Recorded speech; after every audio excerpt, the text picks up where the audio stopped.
Welcome to another episode of Timeless Thought. Today we are going to be talking about Stoicism and Stoic philosophy, but more specifically about the Enchiridion, which was written by Epictetus. Now, he was a foundational Stoic philosopher, and the Enchiridion, which is roughly a handbook of Stoic philosophy and ways to live virtuously and in harmony with nature, is really one of the foundational texts for all Stoic philosophy. And so today we're going to be looking at a bunch of different themes and diving into some quotes and really trying to find the essence and the hidden wisdom of this philosophy. And so, the opening lines of the Enchiridion start like this: some things are up to us and some are not.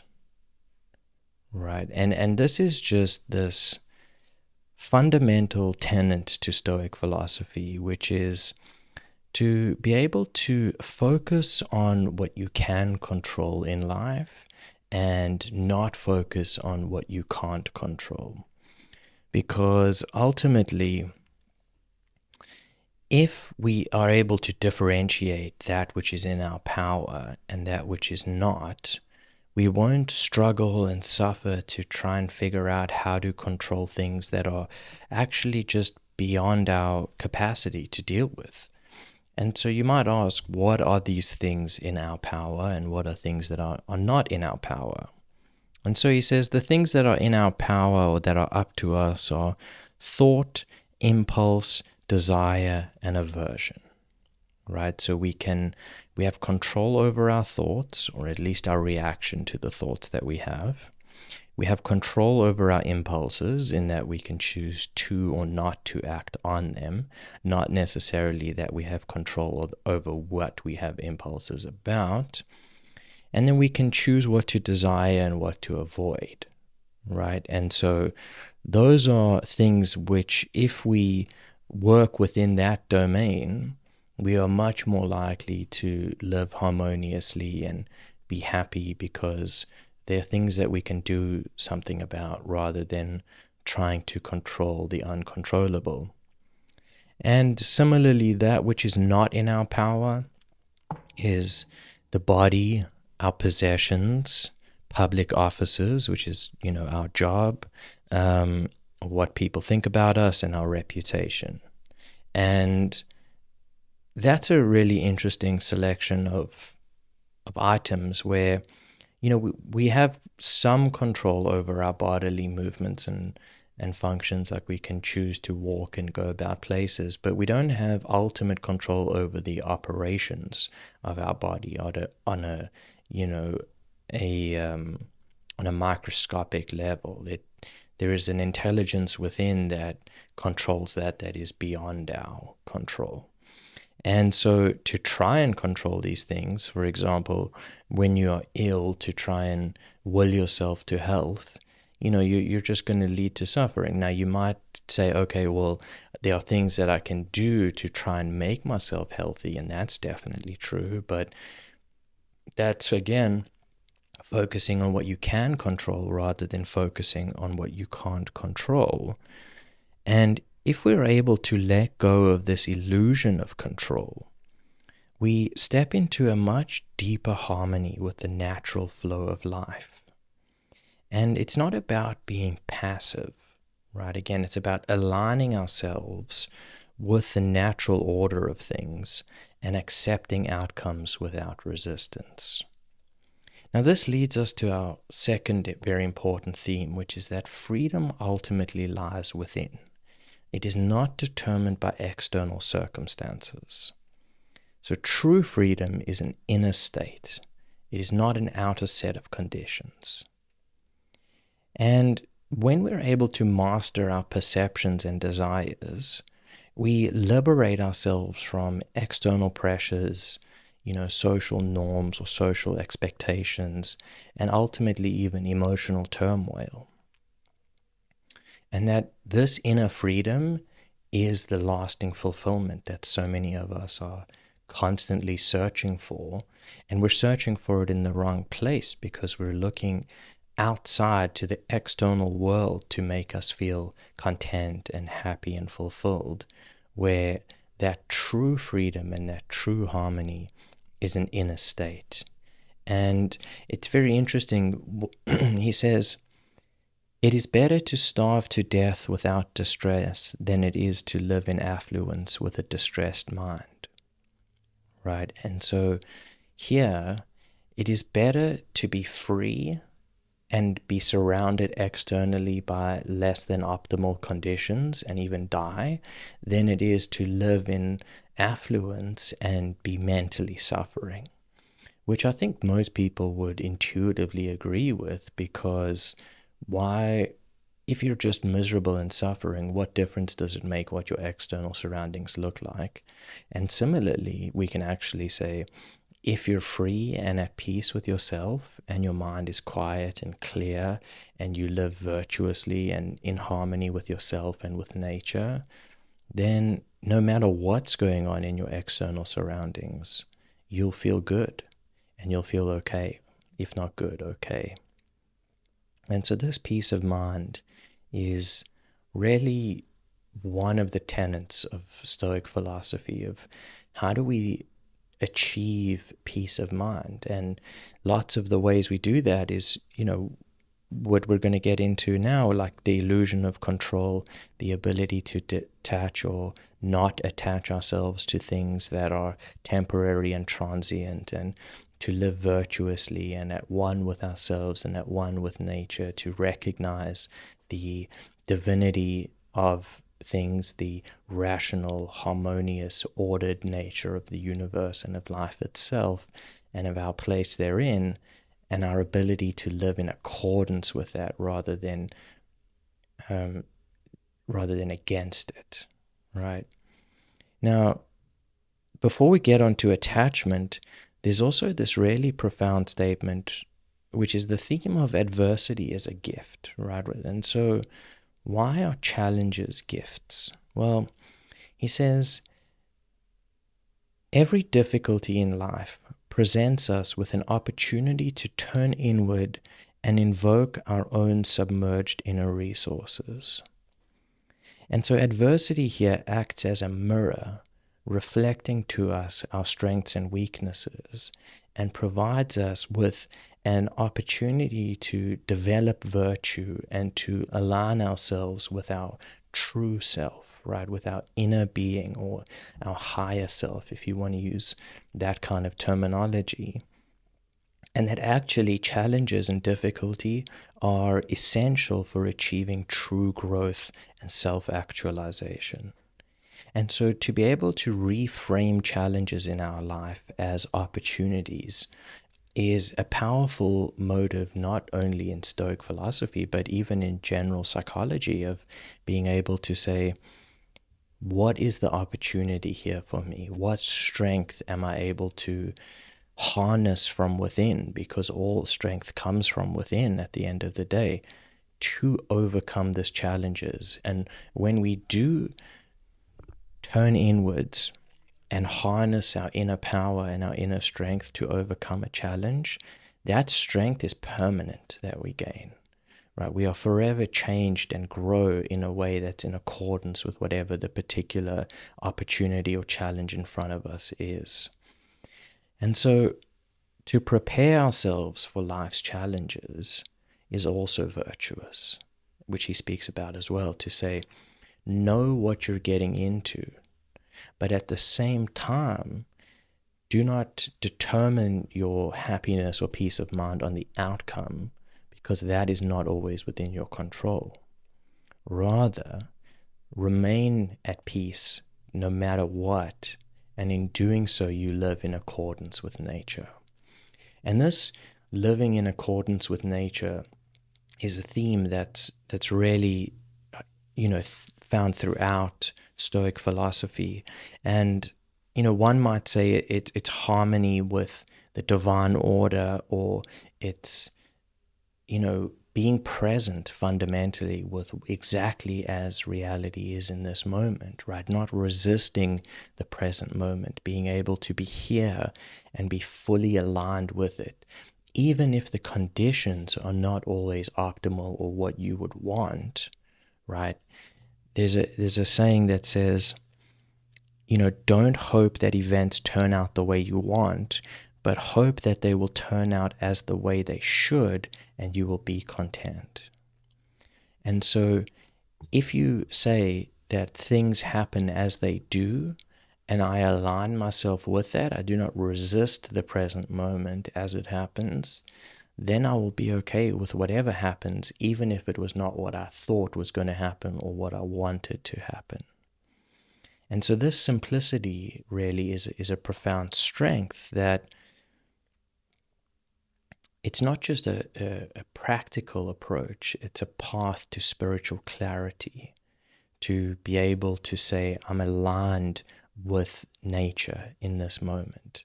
And this must be done in the moment. It's not something that you can prepare to do necessarily.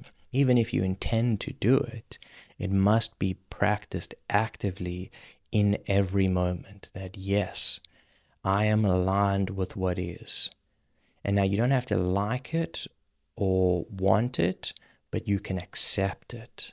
And in that acceptance, there is this profound sense of peace and harmony, because things are the way they are, no matter what, in every moment. And that's axiomatically true, because things must be as they are, otherwise they would not be.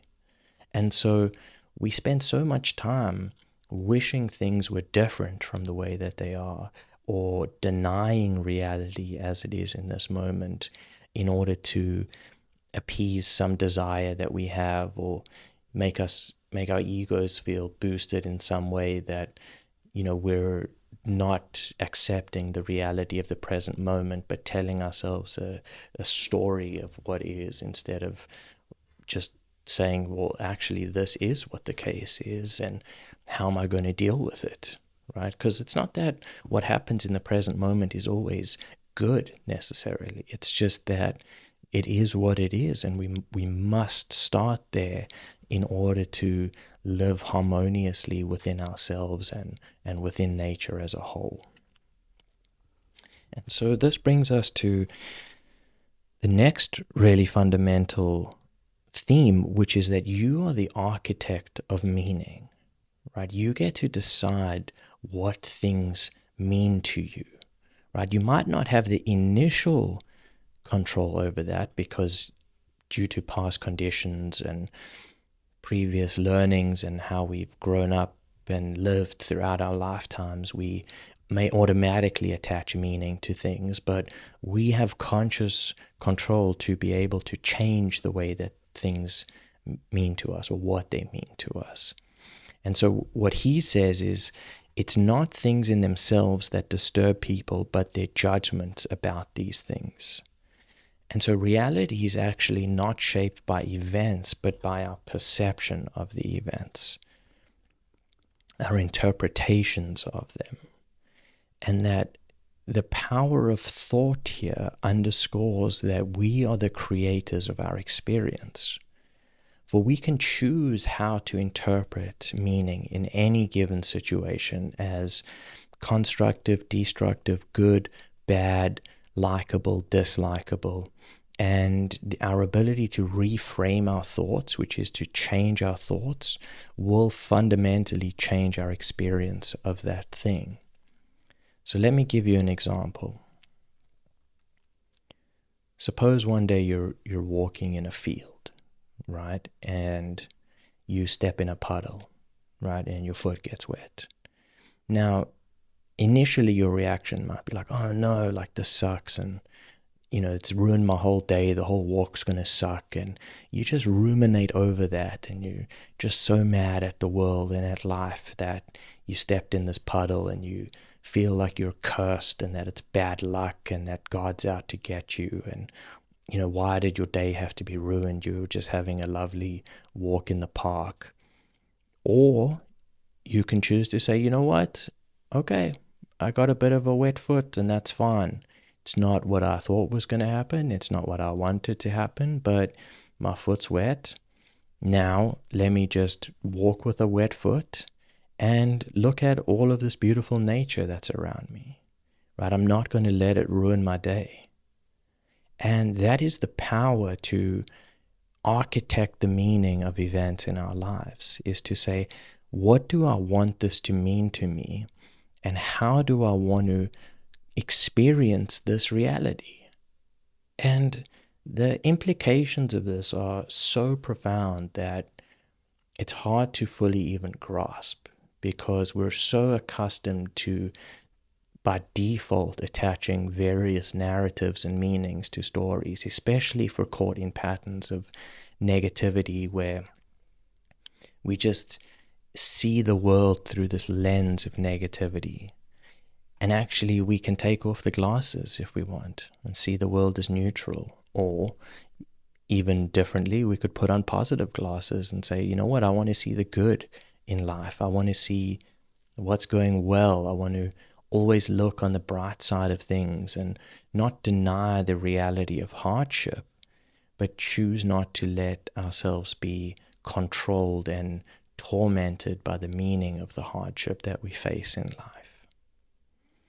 And this is ultimately why the Stoic philosophers think that self-mastery is the ultimate power. Because if you can become a master of yourself, you become the master of your experience in life, because you get to decide how you want to experience anything. And that is true mastership, where you're completely free. You're not dependent on anyone else. You're not trying to control anything or anybody else to meet your needs or expectations. And so that is ultimate freedom and ultimate transcendence, because what more could you possibly ask for? And so he says, freedom is the name of virtue, slavery of vice.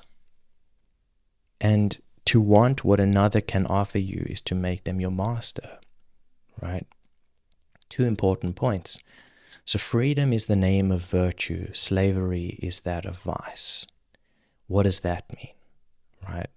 So to live virtuously is to live an ultimately free life, to be able to say, I am free to live in accordance with nature, with harmony, and with my best intention and will, right? Slavery is that of vice, right? To live for others, right? To do things that others want that we don't want, right? To not be free, to let the world tell us how we must perceive things, to have our meaning imposed on us rather than choosing to find that meaning in ourselves and for ourselves. And so that's why self-mastery is the ultimate power. And to achieve self-mastery requires really fundamentally discipline over your desires and aversions, right? So you must be conscious of what it is that you're wanting in the world and what you're not wanting, and being able to choose if those are in accordance with yourself and with nature, and to practice this on an ongoing basis, to really say, does this align with my values, right? Is this how I want to be living my life? Am I acting in accordance with this virtue? Am I free in this moment, or am I being constrained by conditions because of my mental attitude towards the conditions and the external events in my life? And so, unlike control over external things, which are all fragile and fleeting, self-control is permanent, right? Once you're able to reliably know that you can control your desires, your aversions, your architect the meaning in your life, and have that peace of mind at all times, then you're ultimately a master of yourself and are free. And this is the way to do it. I mean, who could argue with that kind of philosophy of saying, be free to be yourself, right? And in your self-mastery, through conscious self-discipline, will you live a life of virtue, of harmony, and of peace? Because nothing can touch you then. Nobody can constrain you, impede you. You're not going to blame things on yourself or other people, right? You'll live in accordance with the natural order of things, right? The harmony of the whole universe. And you will ultimately not even have enemies, because you know that there is a natural order to things, and that people are as they are, and that it's not personal. Right? None of it is personal. And that's where this detachment from things also plays a huge part, which is that when we attach ourselves to things which are transient and fleeting, which everything in life is, because that's the nature of life, is to be changeful. When we attach ourselves to things, we hold on to this idea that we have of what a thing is and what it means to us. And so he talks a lot about recognizing things as they are, so that you're not finding yourself attached to them in inappropriate ways. And this actually aligns with, like all the Buddhist teachings of detachment and of non-attachment, to free yourself from the constraints of the world. And where that kind of comes into play here is, right, again, it's like that quote says, that if you wish to be free, do not wish for anything that depends on others, or you will always be a slave, right? And they will be your master. Anything that's without your control or beyond your control, if you cling to it, you will essentially, your happiness or your peace will be determined by that thing's existence as it is, or as the way that you think it should be.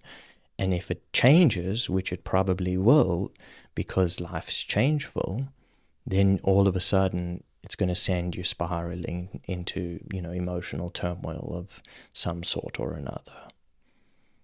And so to truly connect with the world and to connect with others at a deep level comes from accepting things as they are, and enjoying them and marveling at them and honoring these things, but not attaching ourselves to them as such, because that's when we, imbue a sense of ourselves into things, and then when we lose the things or the things leave us, we feel like we've lost part of ourselves, right? And there's a huge sense of loss that arises from that can be avoided if we do not attach ourselves too strongly to things. And so we must avoid attachment to external things, as they are fleeting and beyond our control. And the actual practice of detachment sounds really cold at first glance. It sounds like you will not care for anything or not be involved in anything because you simply don't care. But that's not really what it means. The attachment is a sense of identifying with the thing. It is a sense of saying, there is a part of me in that thing. And me being this, fragile, superficial ego, rather than the deeper I, which is one with all things. That's not attachment, that's simply recognition of unity of all, right? But this superficial attachment it's a grasping of, like, I must hold on to this as tightly as I can so that I never let it go. And that leads to inevitable suffering, because all things come and go, right? That's the cycle of life, is birth, growth, decay, and loss, or death. And that's the end. And, every compound decays. At an atomic level, it happens even. And so naturally, to hold on to things as if they must never leave is to set yourself up for suffering. So we shouldn't do this. And, there is a really good quote that I'm going to look for now, which is that, It's about accepting life as it is, and it's about, let me find it here.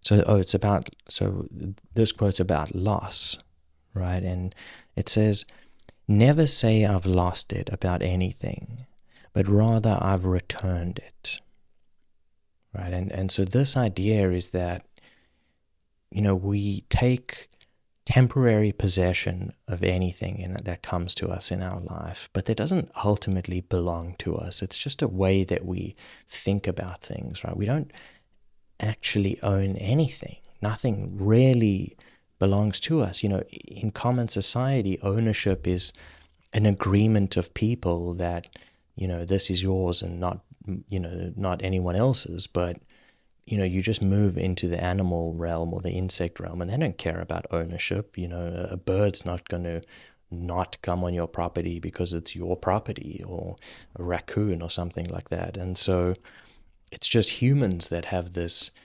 construct of property, right? And it's fine and it's good and it works for us and it's needed. And I'm not saying we mustn't own anything or buy anything, but do we imbue a sense of self to the things that we own, or do we recognize their transient nature and that we take temporary possession of them, and that at some point those things will leave us? And when they do leave us, are we able to be at peace with ourselves and with the process of change, right? And so this idea of returning it highlights this notion that all things belong to the universe. And so they come into our lives and we take temporary guardianship over them. And then at some point, the universe will take it back. And the means by which that'll happen is different in different cases. It might decay, it might be stolen, it might be lost, it might be sold. But, it's returned back to the source of all things, back to the universe itself. And I really like that idea of returning things to where they came from, of this eternal source of potentiality. And even if they exist in other places, it's no longer in your world of perception. And so you have returned it. And if we're able to really embrace this philosophy on a day-to-day basis, we're able to say, okay, what's come into my life today in this moment? And these things will be here and I will enjoy them and I will look after them and I will cherish and honor them. And at some point they will leave and that'll be okay too. And new things will come into my life and I will cherish and honor those things. And then I will return them once more. And so, all of this is just a way of living life in a respect of recognition that all things are ultimately interconnected, right?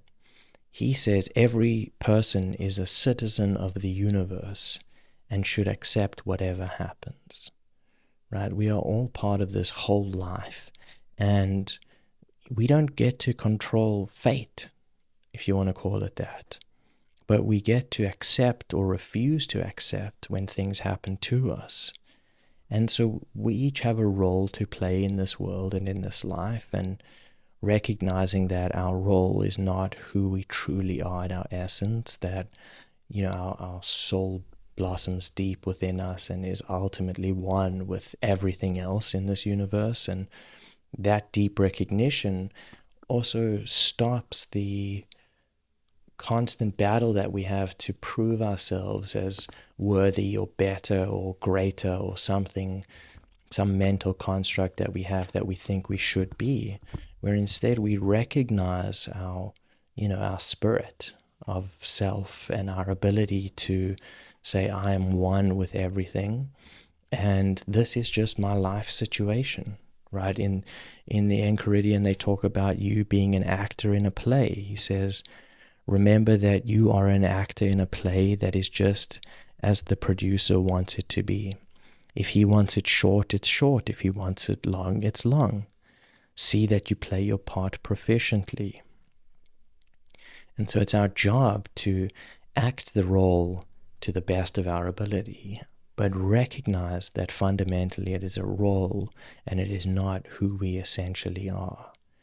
And this is so freeing to come into this realization that who we are is an essence that cannot be defined or measured or compared to anything else, because it is essence itself. And that is one with all things and is divine. And to recognize that is to recognize our freedom, to recognize the truth of who we are. And so we must play our role, we must do our jobs, we must live life with virtue and with discipline and with honor, all the while knowing what is the truth and what underlies all things, that this essence is the most profound, blessed, divine spirit that there is, and that we are one with it. And so the Stoic philosophy is also very practical, right? They give lots of practical techniques and tools to live your life, but there is this great hidden depth to it of spiritual growth and evolution and interconnectedness that underlies the teachings. And it's important that we recognize this as it's there, because that's how we appreciate the real depth and mastery of these philosophies and philosophers. And so I thank you for joining me today, and I hope you enjoyed this episode as much as I did, and I look forward to the next one, and we'll speak again soon.